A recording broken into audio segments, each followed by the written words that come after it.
Hey friends, this is Angela from Art of Creation Homestead, and welcome back to our kitchen. It is apple season, people, as you've probably seen from some of our other videos recently, if you've been watching. And if you haven't been watching, you probably need to go check those out.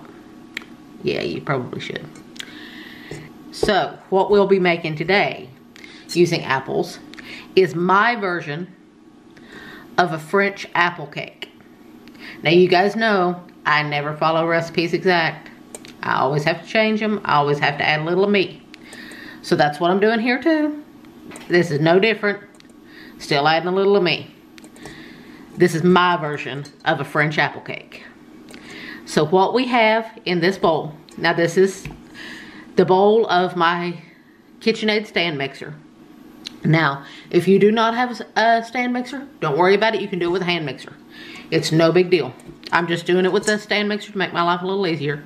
We have 1 stick of softened, unsalted butter. Now, this butter is at room temperature. As you can see, it will mash when I push on it. See? It mashes real easy when I push on it. So it's nice and soft at room temperature. We have a 1/2 cup of granulated sugar. We use pure cane sugar.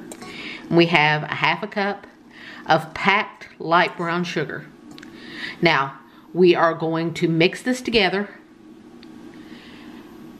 on about medium speed until it's creamy, until it's turned like pale in color and really creamy, really creamed together. That should take about 2 to 3 minutes. We'll be back and I'll show you what it looks like when it gets there. As you can see, it's now turned all nice and creamy and beautiful. So now, to this mixture, we are going to add 2 large eggs and 2 teaspoons of vanilla.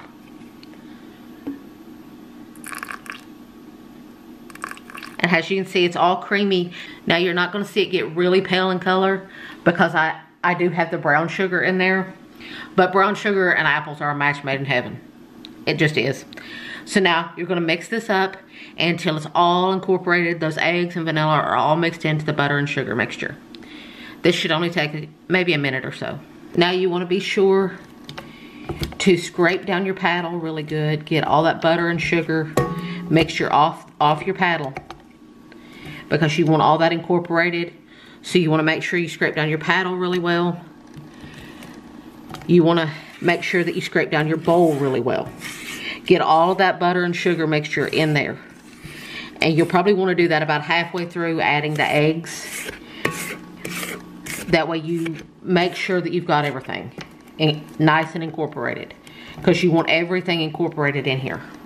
So now you want to turn it back on and let it beat this up again. Okay, now as you can see, it's all creamy and mixed together right.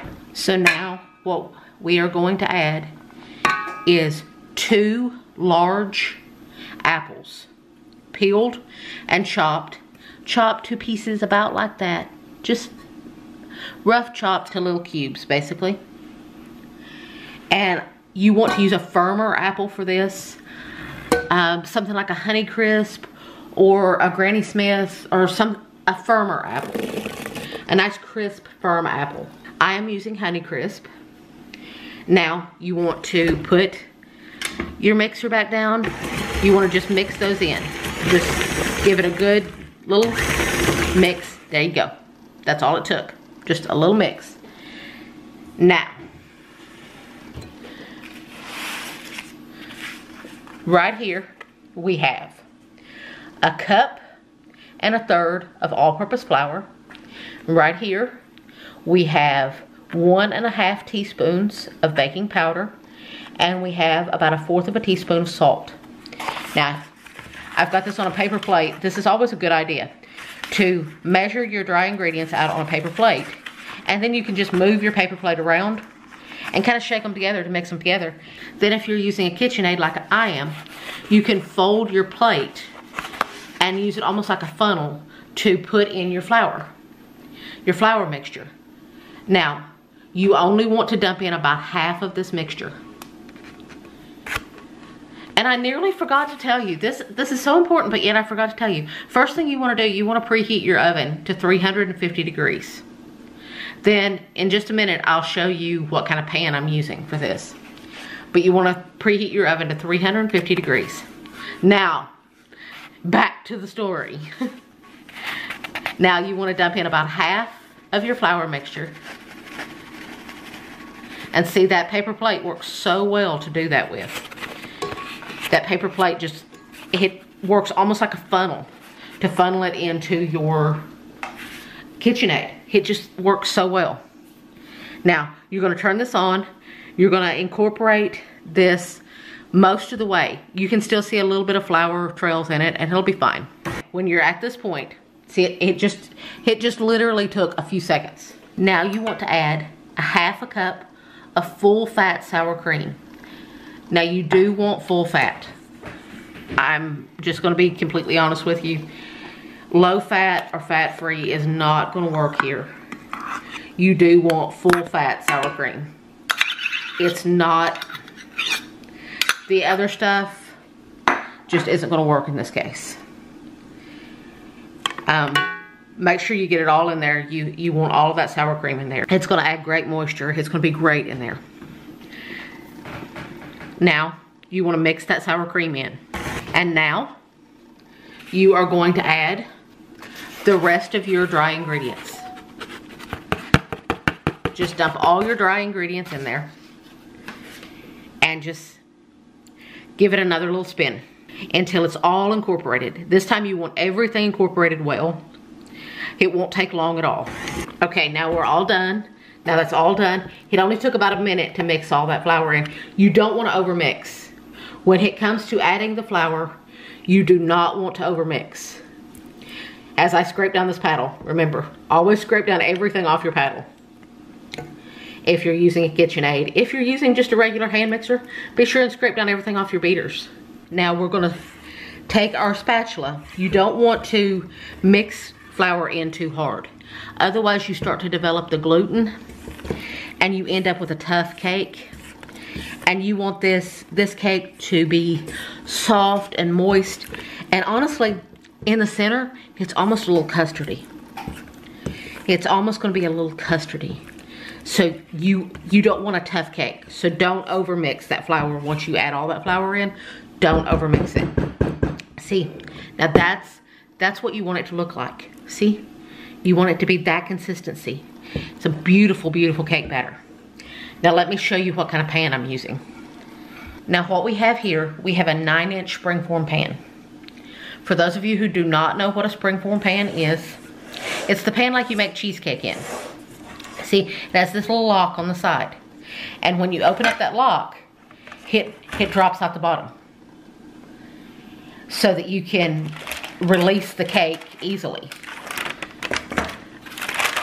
And that way you can get this, you just take the sides of the pan off, the cake releases easily. Now, I've got it lined with parchment paper, as you can see. If you want to see a neat little trick about how to line a round pan with parchment paper, go watch the flourless chocolate cake video. I show you my little trick on how to do that. I will leave a link on one of these two places, whichever it is. But here we have lined this 9-inch springform pan with parchment paper, and we have greased it. Now, if you do not have a springform pan and you want to make this cake, you can make this cake. You can use just a regular 9-inch cake pan. It'll just be a little harder to get out. Or you can even use a 9-inch skillet. Again, it will be a little harder to get out than in a springform pan, but it will still be good, I promise. Now you want to put all your batter into your pan.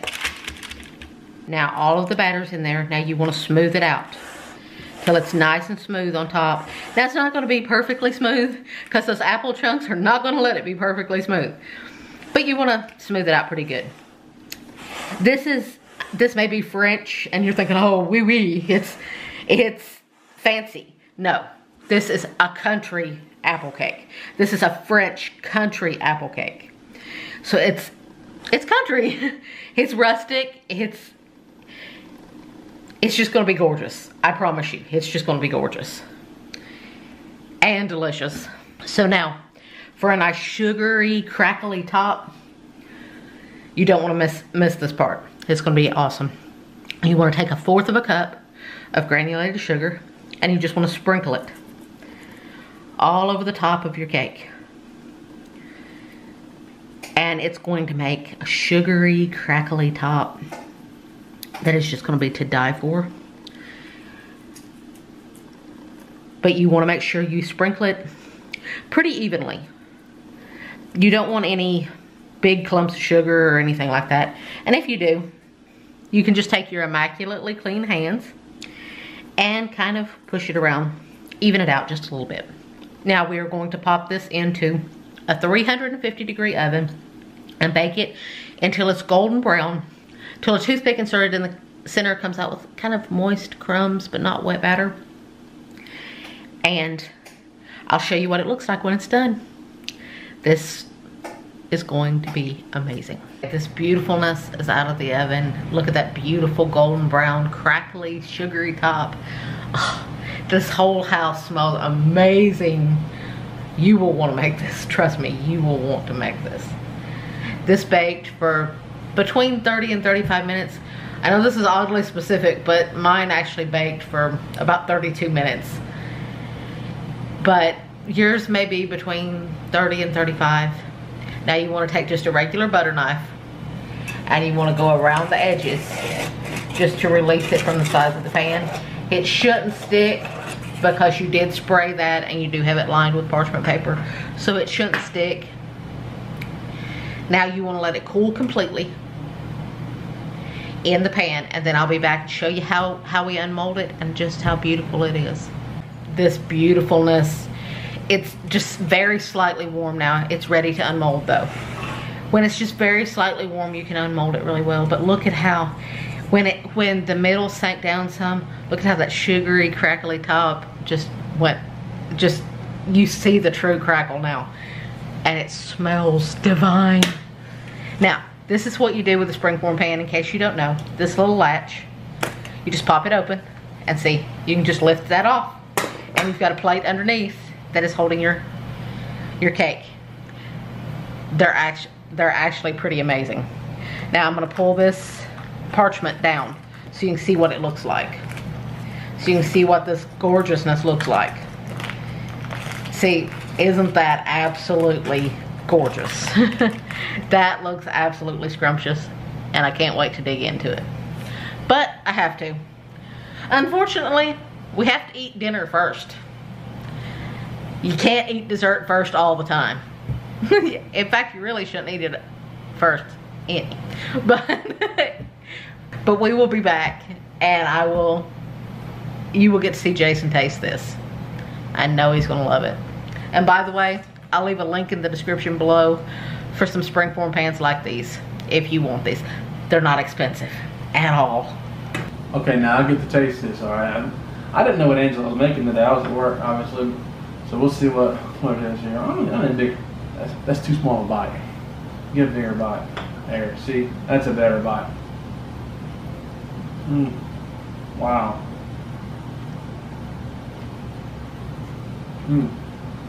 That. Actually, I wasn't expecting this flavor. I don't know why, but it's like buttery and moist and light. You got some apple flavor and sweet. It's amazing. That was absolutely amazing.